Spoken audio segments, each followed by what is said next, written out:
నమస్తే, నేను Sujatha. Welcome to master కి టీవీ. ఇది సామాన్యుడి స్వేచ్ఛకు సంకేతం. ముందుగా హెడ్లైన్స్.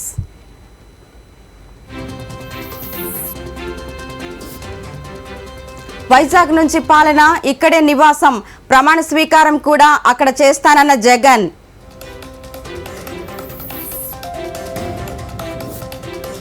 నా ఇంగ్లీష్ను అవహేళన చేస్తున్నారు, ఎల్పీ స్టేడియం సాక్షిగా తిప్పికొట్టిన సీఎం.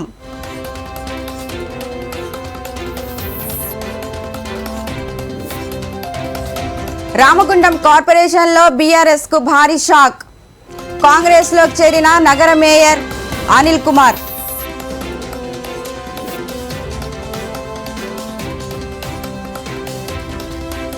పెరిగిన ధరలకు అనుగుణంగా జీతాలు పెంచాలి, గజపతి నగరంలో పారిశుద్ధ్య కార్మికుల సమ్మె.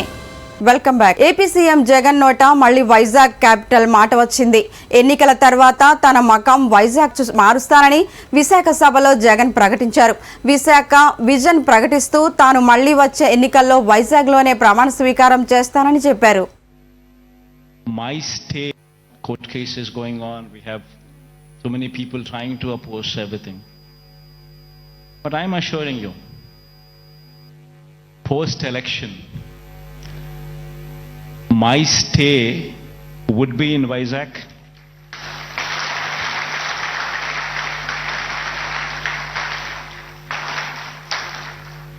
In fact, my swearing in ceremony also would be in Vizag.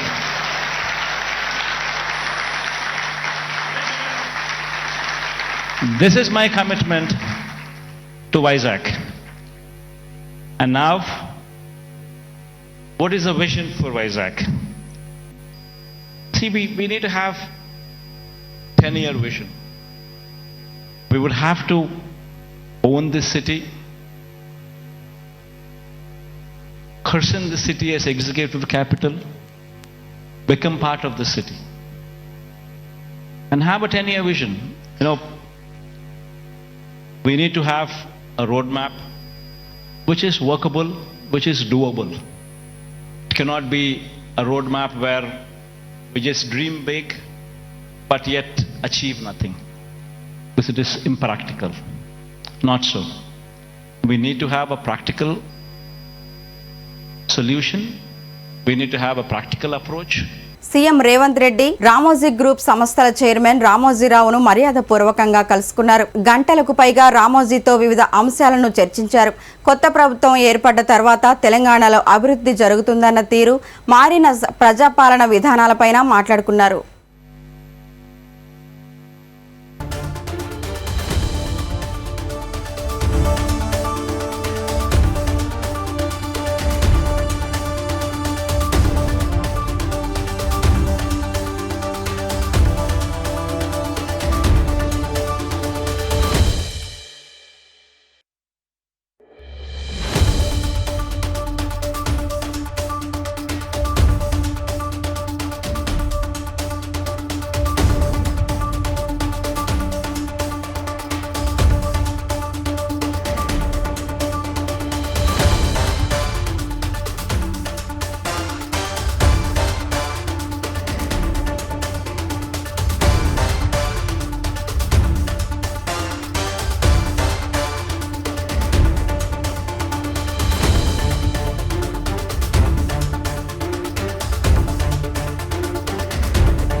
CM YS Jaganmohan Reddy సమక్షంలో బీజేపీ ఆళ్లగడ్డ ఇన్ఛార్జ్ భూమా కిషోర్ రెడ్డితో పాటు భూమా వీరభద్రారెడ్డి, గంధం భాస్కర్ రెడ్డి, అంబటి మహేశ్వర్ రెడ్డి, పలువురు స్థానిక బీజేపీ నాయకులు, దాదాపు 500 మంది అభిమానులు వైఎస్ఆర్సీపీలో చేరారు.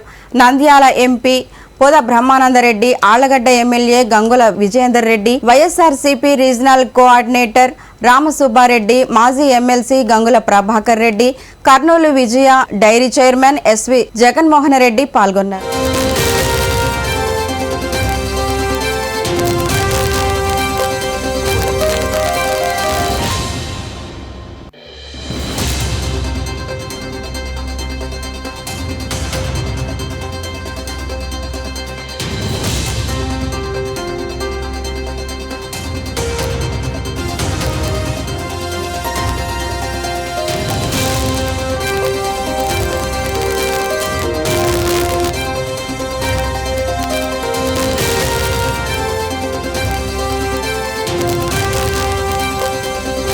తెలంగాణలోని ఆదిలాబాద్ 5,000 కోట్ల రూపాయల కంటే ఎక్కువ విలువైన విద్యుత్ రైలు రోడ్డు రంగాలను సంబంధించిన బహు అభివృద్ధి ప్రాజెక్టులను ప్రధానమంత్రి నరేంద్ర మోదీ ప్రారంభించి శంకుస్థాపన చేసి జాతికి అంకితం చేశారు.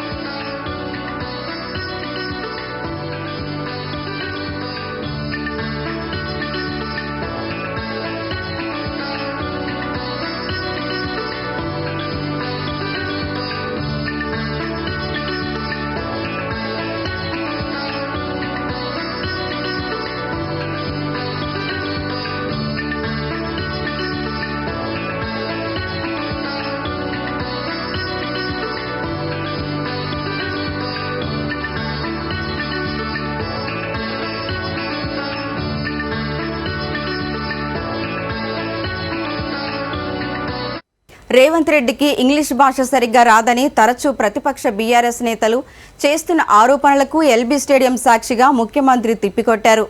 తాను ప్రభుత్వ పాఠశాలల్లోనే చదివి సీఎం అయ్యానని పేర్కొన్నారు. మరోవైపు తనకు ఇంగ్లీష్ రాదని కొందరు అవహేళన చేస్తున్నారని సీఎం రేవంత్ రెడ్డి తెలిపారు. తాను జిల్లా పరిషత్ పాఠశాలల్లో తెలుగు మీడియంలో చదివినట్లు గుర్తు చేశారు. గుంటూరు గుడివాడకు వెళ్లి కార్పొరేట్ పాఠశాలల్లో చదవలేదని కౌంటర్ ఇచ్చారు. ప్రభుత్వ పాఠశాలల్ని చదువుకొని వచ్చిన ఎక్కడ కార్పొరేట్ స్కూళ్ళల్లో చదువుకున్నాను కాదు. మీలాంటి టీచర్లు ఓనమాలు నేర్పడంతో గ్రామీణ ప్రాంతంలో మారుమూల పల్లెల్లో ప్రభుత్వ పాఠశాలలో చదువుకొని జిల్లా పరిషత్ పాఠశాలలో చదువుకున్న నేను ఈరోజు తెలంగాణ రాష్ట్రంలో ఈ బాధ్యత నెరవేరుస్తున్నా అంటే మా టీచర్లు మాకు నేర్పిన విద్య ఈరోజు పరిపాలనలో ఉపయోగపడుతుంది. నేను కార్పొరేట్ స్కూల్లో చదువుకోలే, లేకపోతే గుంటూరులోనో గుడివాడలోనో అసలే చదువుకోలే. కొంతమంది అప్పుడప్పుడు గుంటూరు గుడివాడలు చదువుకొచ్చిన వాళ్ళు ముఖ్యమంత్రి గారికి ఇంగ్లీష్ రాదని అవహేళన చేస్తుంటారు. నేను ఒక మాట అడగదలుచుకుని వేదిక మీద నుంచి, చైనా, జపాన్, జర్మనీ ఈ దేశాలలో ఎవరికి ఇంగ్లీష్ రాదు, కానీ ప్రపంచంతోనే పోటీ పడిన అభివృద్ధిని ఈరోజు ఉత్పత్తిని ఆయా దేశాలు అందిస్తున్నాయి. ఇంగ్లీష్ అనేది ఒక భాష ప్రపంచంలో ఉద్యోగ ఉపాధి అవకాశాలు దొరకడానికి ఉపయోగపడుతుంది. ఆనాడు ఆ రోజు ఆ పాఠశాలలో ఉన్న వసతులను బట్టి మాకు గురువులు నేర్పించిన చదువు మేము నేర్చుకున్నాము. ఈరోజు మీకు నా సూచన, ప్రతి విద్యార్థికి ప్రపంచంలో ఉద్యోగ ఉపాధి అవకాశాలు వచ్చే ఇంగ్లీష్ భాషను కూడా మీరు నేర్పండి. ఎవరో రేపు భవిష్యత్తులో ఈ పిల్లలకు, మీ దగ్గర చదువుకున్న పిల్లలకు ఇంగ్లీష్ రాదని అవహేళన చేసే పరిస్థితులు రావద్దు. వాళ్లకు ఖచ్చితంగా మంచి భాషను, మంచి భావాన్ని, దేశభక్తిని పెంపొందించే విధంగా వాళ్ళకి విద్యాబుద్ధులు నేర్పండి. రాష్ట్రం పట్ల, దేశం పట్ల, ఈ సమాజం పట్ల సామాజిక స్పృహ ఉండే విద్యార్థులను తయారు చేయండి. ప్రముఖ నటుడు, మాజీ మంత్రి, మాజీ ఎమ్మెల్యే బాబు మోహన్ ప్రజాశాంతి పార్టీలో చేరారు. నెల రోజుల క్రితం బీజేపీకి రాజీనామా చేసిన ఆయన తాజాగా పాల్ పార్టీలో చేరడమే కాక లోక్సభ ఎన్నికల నేపథ్యంలో వరంగల్ నుంచి బరిలో నిలబడుతున్నట్లు ప్రకటించారు.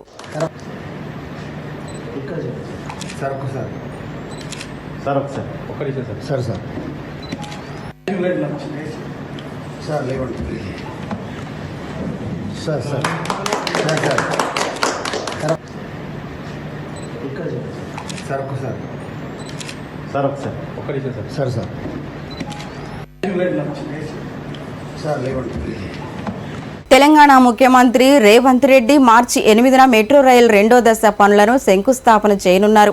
పలక్నామా నుంచి శాలిబండ, చార్మినార్, సాలార్జింగ్ మ్యూజియం మీదుగా ఎంబీబీఎస్ ఈ రూట్ ఉంటుంది. ప్రస్తుతం హైదరాబాద్లో 3 మార్గాల్లో మెట్రో రైలు అందుబాటులో ఉంది. Miyapur, LB Nagar, Rayadurgam, Nagole, Jubilee bus station, Mahatma Gandhi central bus station మధ్య మెట్రో కారిడార్లు ఉన్నాయి.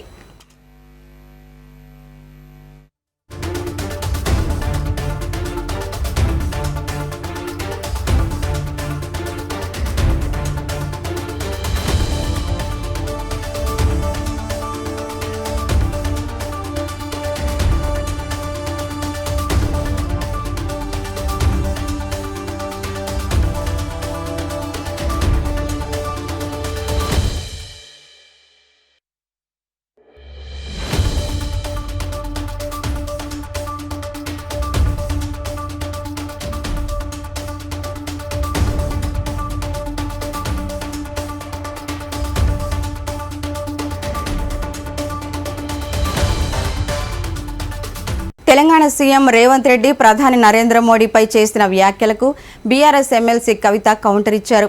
కేంద్ర బడ్జెట్లో తెలంగాణకు ₹1 కూడా ఇవ్వని ప్రధాని మోడీ పెద్దన్న ఎలా అవుతారని కవిత ప్రశ్నించారు. ప్రధానిని పెద్దన్న అని సీఎం రేవంత్ రెడ్డి అనడం మంచిదే కానీ ఆ పెద్దన్న తెలంగాణకు ఏం చేయలేదని వ్యాఖ్యానించారు. There was elder brother is a very good practice, but unfortunately this elder brother has given nothing to Telangana. There was ₹0 given to the budget in Telangana, and that time the chief minister never reacted, Telangana chief minister. Now he is calling the prime minister elder brother. This only exposes the political nexus of both BJP and Congress party. We've always been trying to highlight this fact that BJP and Congress constantly are working against the interest of Telangana. Now they're come out in open. They're exposing themselves now.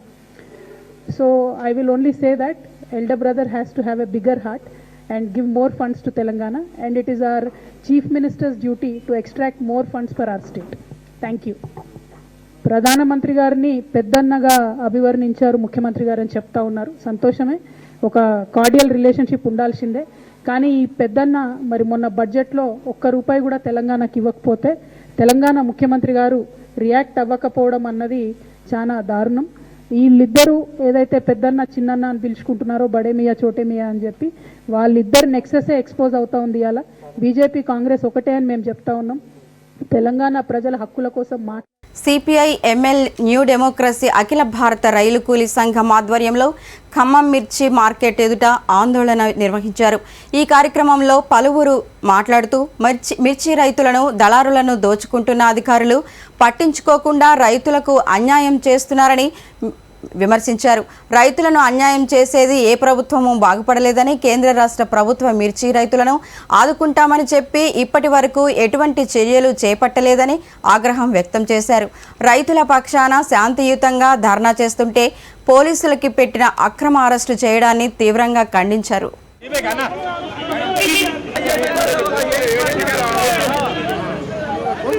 దేశంలో మద్దతు ధర అమలు కాకపోవడం ఫలితంగా 4 లక్షల కోట్ల రూపాయల రైతు నష్టపోతున్నాడు.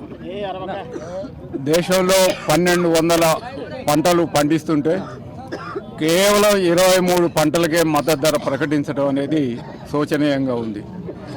ప్రధానంగా సుగంధ ద్రవ్యాల్లో భాగమైన మిర్చిని ఇది ఆయుధాలలో వాడతారు, మందుల్లో వాడతారు, ఆహారంలో వాడతారు.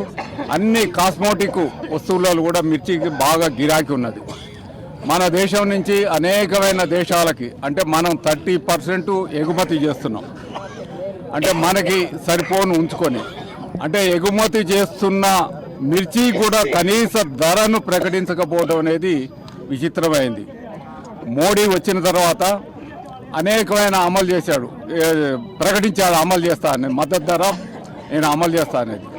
స్వామినాథన్ కమిషన్ అమలు చేస్తా అన్నాడు, ఎక్కడా చేయలేదు. ముఖ్యంగా ఖమ్మం జిల్లాకి సంబంధించిన తెలంగాణలో అతి పెద్ద మిర్చి మార్కెట్ ఎక్కడ ఉందంటే ఖమ్మం.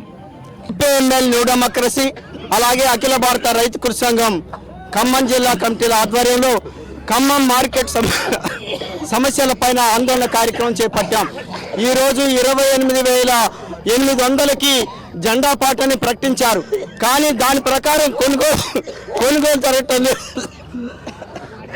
కొనుగోలు అనేటువంటిది 14,000, 17,000కి మాత్రమే కొనుగోలు అనేటువంటి జరుగుతుంది. ఇక్కడ మార్కెట్ అధికారులు తర్వాత ఖమ్మం కృష్ణ ఫంక్షన్ హాల్లో హెచ్ఆర్సీఎల్ సంస్థ ఆధ్వర్యంలో మహిళా దినోత్సవాన్ని ఘనంగా నిర్వహించారు. అంతర్జాతీయ మహిళా దినోత్సవం సందర్భంగా మహిళలను సన్మానించుకున్నారు. ఈ కార్యక్రమానికి ముఖ్య అతిథిగా డిప్యూటీ సీఎం బట్టి విక్రమార్క, సతీమణి అమ్మ ఫౌండేషన్ చైర్మన్ మల్లు నందిని పాల్గొన్నారు. అనంతరం ఆమె మాట్లాడుతూ మహిళలు అన్ని రంగాలలో ముందున్నారని, ఇంకా మహిళల్లో చైతన్యం రావాలని, మహిళ లేనిదే ఈ లోకం లేదని అన్నారు. ఈ కార్యక్రమం నిర్వహించిన స్వచ్ఛంద సంస్థ వారికి కృతజ్ఞత తెలియజేశారు.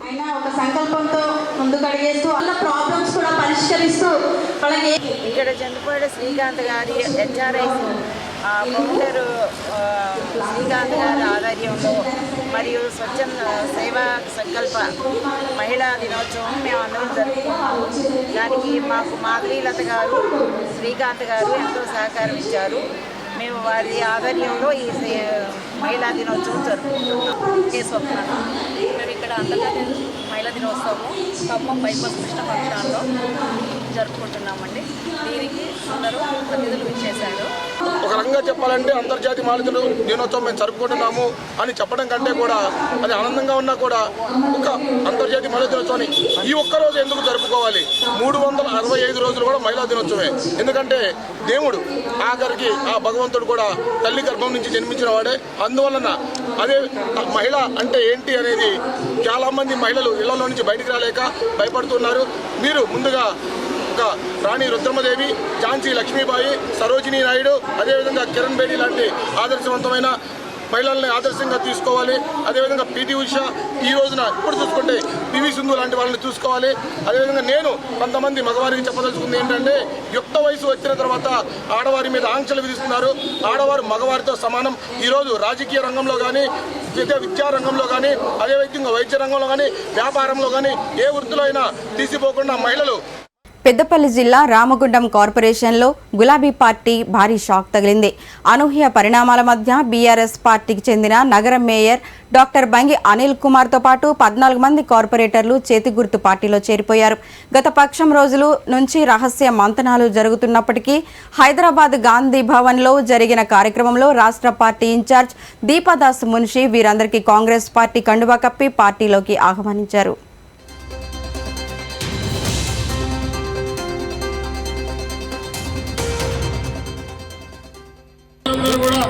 కాంగ్రెస్ పార్టీ ఉంటేనే మాకు మంచి జరుగుతుంది, మా పేద ప్రజలకు న్యాయం జరుగుతుంది ఆలోచన చేస్తున్న తరుణంలో మరి ప్రతి ఒక్కరు కూడా మాతో పాటు మీతో పాటు కలిసి వస్తామని, ఎన్ని కష్టాలు వచ్చినా దాన్ని ఎదుర్కొంటూ ఈ రాష్ట్రాన్ని మరొకసారి పూర్వవైపు తీసుకురావడానికి. Rohit Chaudhary, we are welcoming Ramagundam Corporation people from BRS to Congress. We are thankful to you. सबको मैं तहे दिल से शुक्रिया अदा करना चाहती हूँ कि आप लोग कांग्रेस के ऊपर भरोसा करके, कांग्रेस की 6 गारंटी पे भरोसा करके और हमारे जो आदरणीय चीफ मिनिस्टर है रेवंत रेड्डी पर भरोसा करके, कांग्रेस की आइडियोलॉजी पर भरोसा करके कांग्रेस में शामिल हुए हैं. सबको तहे दिल से मैं शुक्रिया अदा करती हूँ. I welcome to all the members of Ramagundam corporation.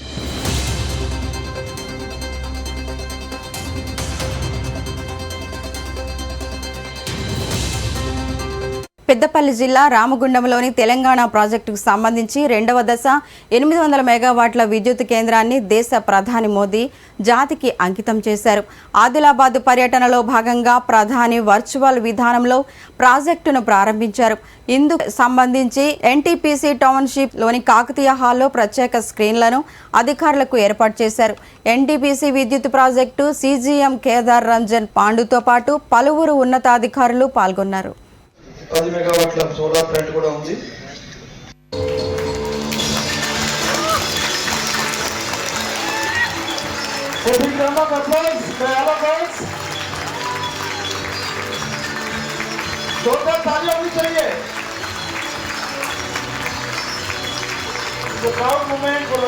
Let's see how these projects are going to touch the lives of millions of people across this country. Can we have the video? दूरदर्शी प्रधानमंत्री नरेंद्र मोदी जी के नेतृत्व में भारत ने बेमिसाल सफलता हासिल की है. देश के प्रत्येक उद्योग और अंतिम और सिंगरौली सुपर थर्मल पावर परियोजनाएं शामिल हैं. ये परियोजनाएं तेलंगाना और संपूर्ण राष्ट्र के विकास में अपना महत्वपूर्ण योगदान देगी. విజయనగరం జిల్లా గజపతి నగరం నియోజకవర్గ కేంద్రంలో పారిశుద్ధ్య కార్మికుల సమ్మె కొనసాగిస్తున్నారు. పెరిగిన ధరలకు అనుగుణంగా జీతాలు పెంచాలని నిరసనలు చేపట్టారు. ఈ సందర్భంగా సిఐటియు జిల్లా కార్యదర్శి వి లక్ష్మి మాట్లాడుతూ పెరిగిన ధరలకు అనుగుణంగా జీతాలు పెంచాలని కోరుతూ సమ్మె చేస్తున్నామని తెలిపారు. ప్రస్తుతం ఇస్తున్న 300 జీతాన్ని పెంచి 500 రూపాయలకు జీతం ఇవ్వాలని డిమాండ్ చేశారు.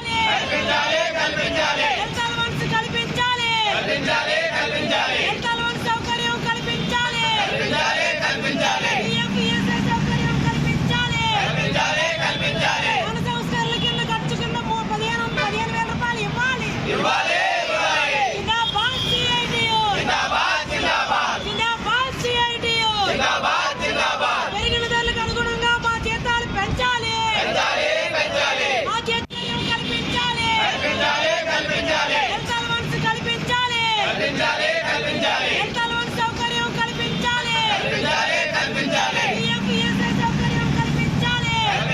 ఇక ఇవి బులెటిన్ అప్డేట్స్. మరిన్ని అప్డేట్స్తో మళ్ళీ కలుద్దాం. చూస్తూనే ఉండండి మాస్టర్ కి టీవీ. ఇది సామాన్యుని స్వేచ్ఛకు సంకేతం.